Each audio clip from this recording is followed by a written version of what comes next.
First of all, at $2 billion, is that a break-even sum they need to reach? Well, maybe. That's the number that the creator of all of this, James Cameron, said that the film would have to hit in order to break even. I've had this romance with the ocean my entire life. The way of water connects all things. You are on Pandora.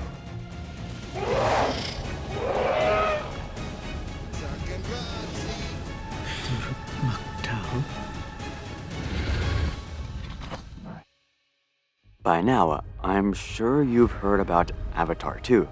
Against many people's pessimistic expectations, Avatar 2 has crushed it at the box office, having crossed $1 billion within just 12 days. And by the time you're watching this, it may very well be at $2 or even $3 billion. $3 billion would make it the new box office king. But then again, do you really expect anything different from James Cameron? What may be surprising, however, is that Avatar likely won't be making all that much profit, even if it does reach these record-breaking numbers. In fact, according to Cameron himself, Avatar 2 will have to be the third or fourth highest-grossing film in history just to break even. This means that Avatar must cross $2 to $2.2 billion simply to not lose money. Now, we all know that Avatar 2 cost a bunch of money to make, but there's no way it cost $2 billion to make, right? Well, that's correct. While Cameron hasn't revealed exact production numbers, current estimates put the film at $250 million. This means that, for some reason, Avatar needs to pull in 8 times its budget at the box office to break even. Even if we use higher estimates for the budget, like $460 million, Avatar would need to pull in over 5 times its budget at the box office.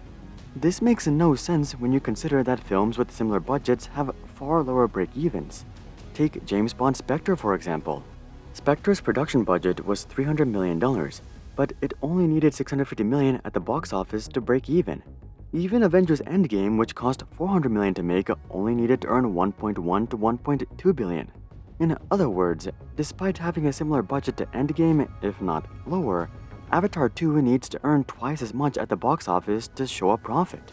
Now, to be fair, Cameron did admit that Avatar 2 doesn't make sense from a studio financing perspective, and that it's the quote, worst business case in movie history. But that still leaves the question, where's all the other money going? So here's the baffling economics of Avatar 2 and why Avatar needs to earn $1.5 to $1.75 billion more than its budget just to break even. Starting off, we have the most obvious factor eating into Avatar's profit margins, which is splitting revenues with theaters.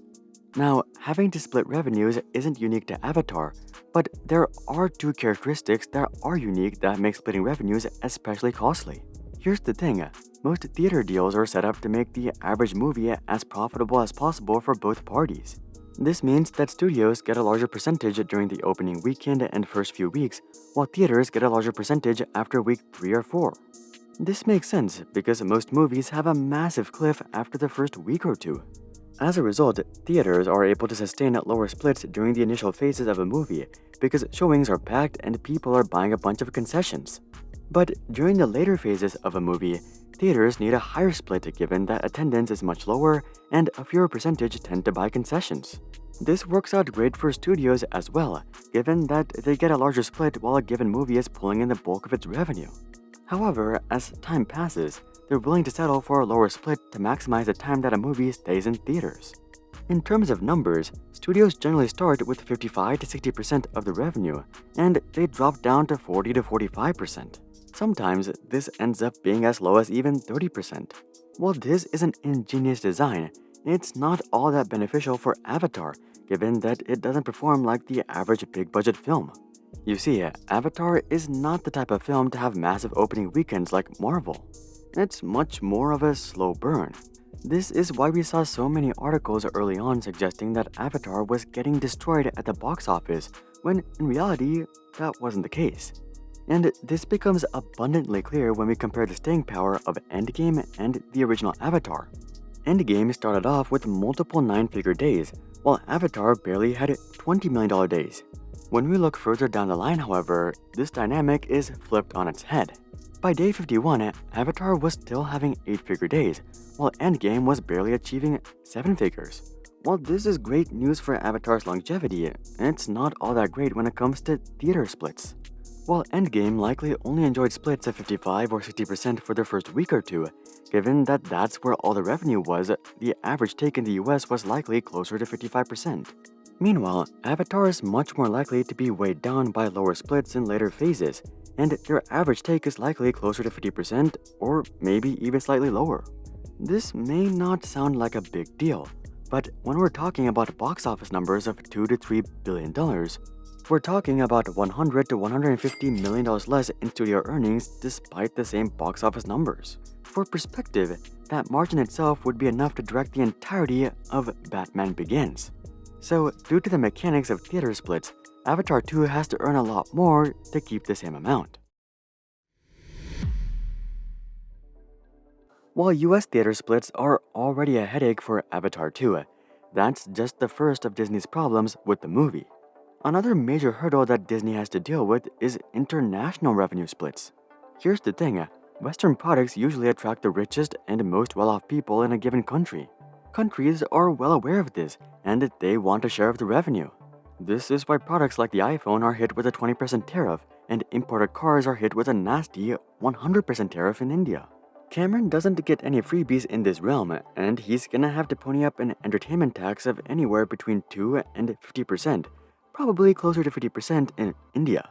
I've been picking on India, but they're by no means the only ones with such policies. The UK, for example, has a tax of 20%. Now, technically, it is the end customer who has to pay for these taxes, but it would be stupid for studios to not subsidize these taxes whatsoever. Otherwise, they'll end up like Apple with 4% market share in the second most populated country in the world. Disney obviously doesn't want to do this because, unlike something like Top Gun, the vast majority of Avatar's fanbase is actually international. With the original Avatar, for example, only a quarter of its box office actually came from America, while over $2 billion came from other countries. To maintain this international success, however, Avatar 2 tickets have to be somewhat reasonably priced even after massive taxes of 40 or 50%. And the only way to accomplish this is to sacrifice margins significantly. Usually, this reduces profit margins to somewhere between 20 and 40%. The UK, for example, is on average 30%, while China and Russia are 25% and 38% respectively. Now, Avatar is not the average movie, so it'll likely be able to boast a larger international premium than the average movie. But even if we call it 40%, that's a big drop from the domestic 50%. Again, a 10% difference is worth $200 to $300 million on an Avatar scale, enough money to direct a whole nother Avatar. If we apply these numbers to Cameron's breakeven of $2 billion, we can get a rough estimate of just how much the studio will actually earn.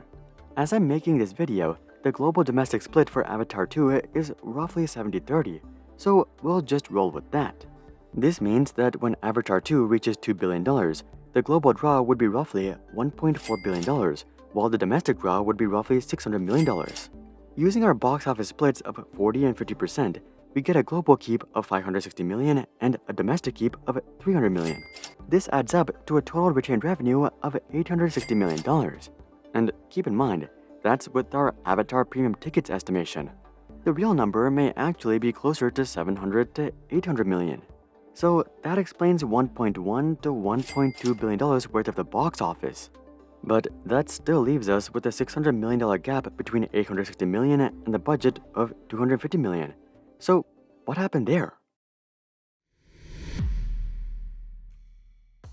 Well, the first thing that we should point out is that it's highly unlikely that Cameron actually stuck to the initial budget of $250 million.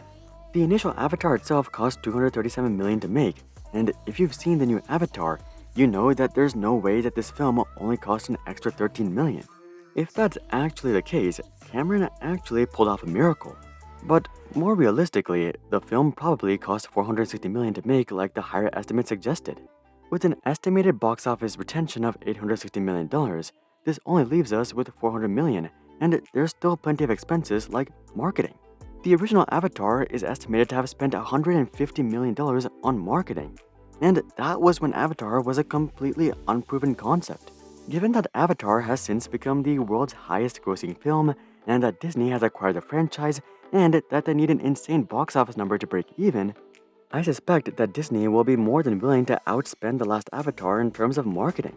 The marketing budget is likely $200 or $250 million, but we'll call it $200 million to be conservative, which leaves us with another $200 million. About $100 million of this will go to random miscellaneous expenses like interest rates. Studios generally fund a lot of their production using debt, and this was likely especially expensive on Avatar 2, given that it's been in production forever, meaning that there was plenty of time for interest to stack on. Not to mention the recent rate hikes.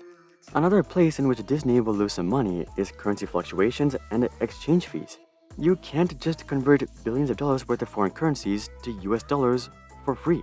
Disney will also have to spend some money on miscellaneous distribution expenses and sales agent fees. It takes a lot of time and effort to actually get your film into the hands of thousands of theaters around the world in dozens of formats and languages.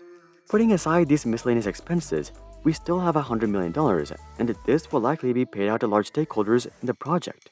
This usually includes major actors. For example, Cameron offered 10% of Avatar's profits to Matt Damon if he joined the team. Avatar didn't end up starring anyone like Leonardo DiCaprio, Brad Pitt, or, of course, Matt Damon. But Sam Worthington does get 5% of the profits, and other major characters like Zoe Saldana may have similar agreements.